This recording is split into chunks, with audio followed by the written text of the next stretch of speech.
This is Real News Media TV, coverage you can trust. Please like, share, subscribe, and hit the notification bell. Select all for daily news updates. Police searching for gunmen who raped and robbed bartenders in St. Elizabeth.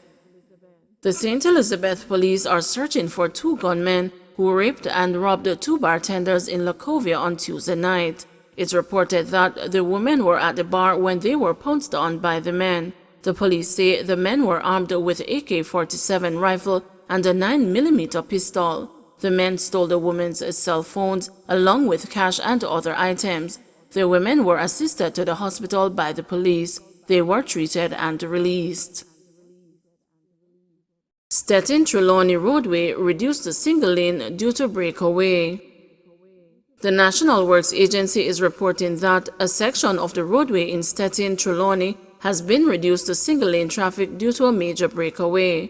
The Stettin to Highgate Hall roadway facilitates travel between Manchester and the Trelawney and links several communities in southern Trelawney.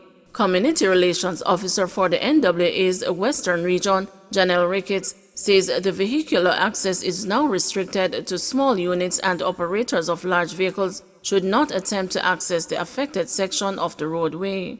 Operators of large units traveling towards the direction of Highgate Hall should instead use the alternative route via Troy and Craighead. In the meantime, the NWA is advising motorists to exercise due care in traversing the wire fence to Warsop Corridor, as a section of the roadway in the vicinity of the Carterwood community has sunken and may prove challenging for some motorists. The agency says it continues to monitor these roadways as the parish continues to be impacted by heavy rainfall.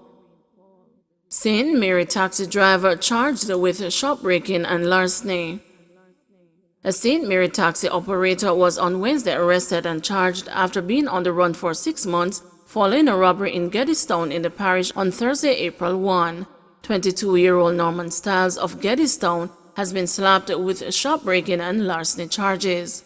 The police said that about 1 a.m. on the day in question, Stiles broke into a business establishment and stole properties valued at $200,000.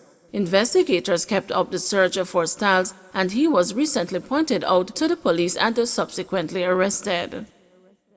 Robbers hit from bike after $200,000 robbery in Yuaton. Two bike riders who robbed more than $200,000 from a man at gunpoint on Thursday were injured when the victim used his car to hit them from their motorbikes.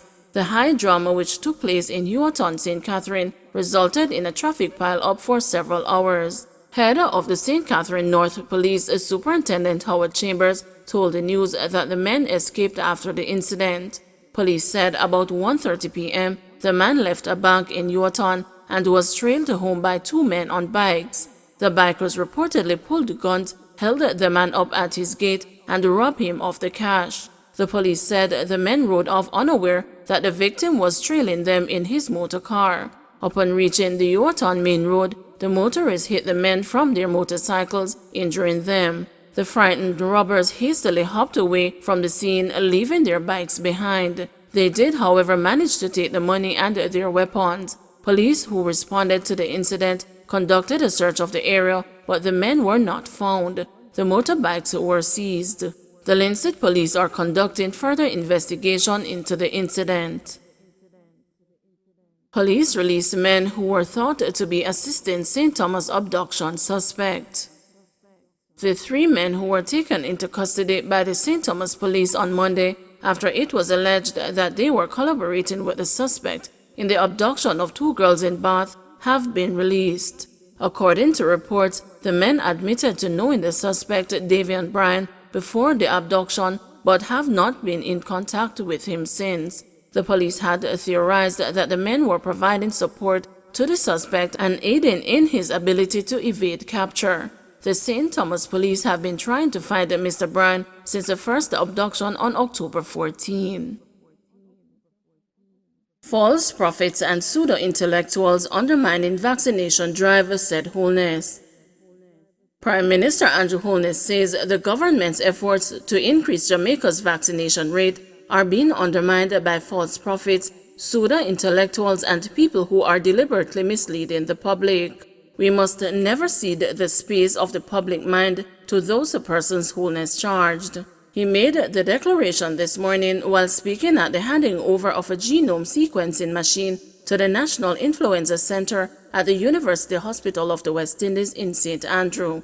The machine is to test for COVID-19 variants. Holness's remarks came against the background of a discovery of an alleged ritualistic sacrifice on Sunday on the compound of the Pathways International Kingdom Restoration Ministries in Paradise, Montego Bay, St. James. The church's leader, Kevin O. Smith, who has been in police custody since the bizarre incident, has been among those staunchly against mandatory COVID-19 vaccination, likening it to buggery. Forced vaccination in law is rape, wrote Smith in a Facebook post. A man forcing something into another man is buggery. A man forcing himself into a woman is rape. No prime minister can change common law and common sense. Holness noted that the government has spent billions on the vaccination drive and to call for local experts to push back against what he called the false narrative surrounding the vaccine. We're not strong on social media combating the nonsense that is put out there. The University of the West Indies, which is the repertoire of knowledge which we spend billions of dollars on, has a duty and a responsibility to be a strong voice in all spaces to ensure that the public is properly guided, said Holness. Education Ministry takes action against a school that breached a policy against face-to-face classes. The Education Ministry has taken action against a school which was reportedly accepting students in contravention of its policy against face-to-face learning amid the COVID-19 pandemic. We are aware of the situation. The ministry's policy right now is that, given where we are in the pandemic, given our positivity rate, our high positivity rate, given our low rate of vaccination, we've been very cautious in terms of opening up our schools again to face-to-face. And so we would not have expected any of our schools other than the grades, the fifth formers and the sixth formers that we've given permission to attend their schools and to do certain activities at school. So our chief education officer, I'm sure, would have spoken with the principal to let them know that what they're doing is in contravention to the directives of the Ministry of Education, Youth and Information and that of the Ministry of Health and Wellness. The minister did not name the school in question. Reports are that the school's principal had been taking applications for face-to-face classes and had claimed that he received the permission from the board. The Education Ministry also says there is still uncertainty regarding the full resumption of face-to-face classes in public schools. Education Minister Favour Williams has said the low vaccination rate combined with a limited supply of Pfizer vaccines and the guidance from the Health Ministry are the determining factors. Mrs. Williams stated that a limited face-to-face interaction has been ongoing with 5th and 6th form students and some early childhood institutions. So we await additional vaccines to continue that effort of our students in our high schools. We know that at this moment, our children in primary schools cannot be vaccinated. I know I've been keeping abreast of the news about vaccination for our students between the age of 7 to 12. But as of this moment, we still have to await the directives from the Ministry of Health and Wellness with regards to that. For all of our students, we have to be guided by the Ministry of Health and Wellness. We can only do our preparation for that time when we have the okay to go back. The physical environment of our schools. You should know that there's a requirement from the Ministry of Health and Wellness to have all our schools inspected, and they inspect for the normal things that they would inspect for in normal times, meaning they will look at the canteen to make sure that it is in good order, that cupboard doors are secured and there's no evidence that you have rats or so on in the school. So they will do their normal inspection, but on top of that, they're doing an inspection for COVID as well, meaning do you have the proper signage that remind students that they have to wear their masks, wash their hands, and do social distancing. So those are some of the things when the Ministry of Health and Wellness does its inspection.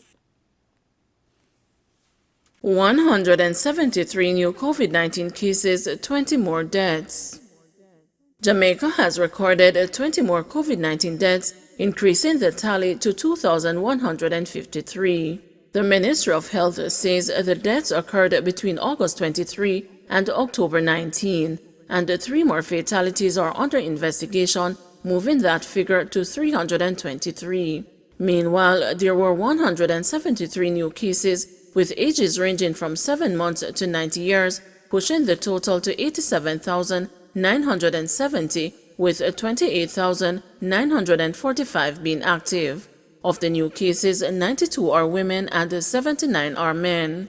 The parish breakdown is as follows: Kingston and St. Andrew 40, St. Catherine 33, St. Anne 26, Portland 19, St. Thomas 12, Clarendon 8, St. James 8, Manchester 6, Hanover 6, Trelawney 5, St. Elizabeth 4, Westmoreland 4, and St. Mary 2. A total of 1,537 tests were conducted. The country's positivity rate stands at 15.7%. In the meantime, there were 165 more recoveries, pushing the total to 56,271. Some 339 persons are in hospital, with 88 being moderately ill, 33 severely ill, and 23 critically ill. 1 person is in government quarantine, while 37,199 are at home. Don't forget to like, share, subscribe, and hit the notification bell. Select all for daily news updates.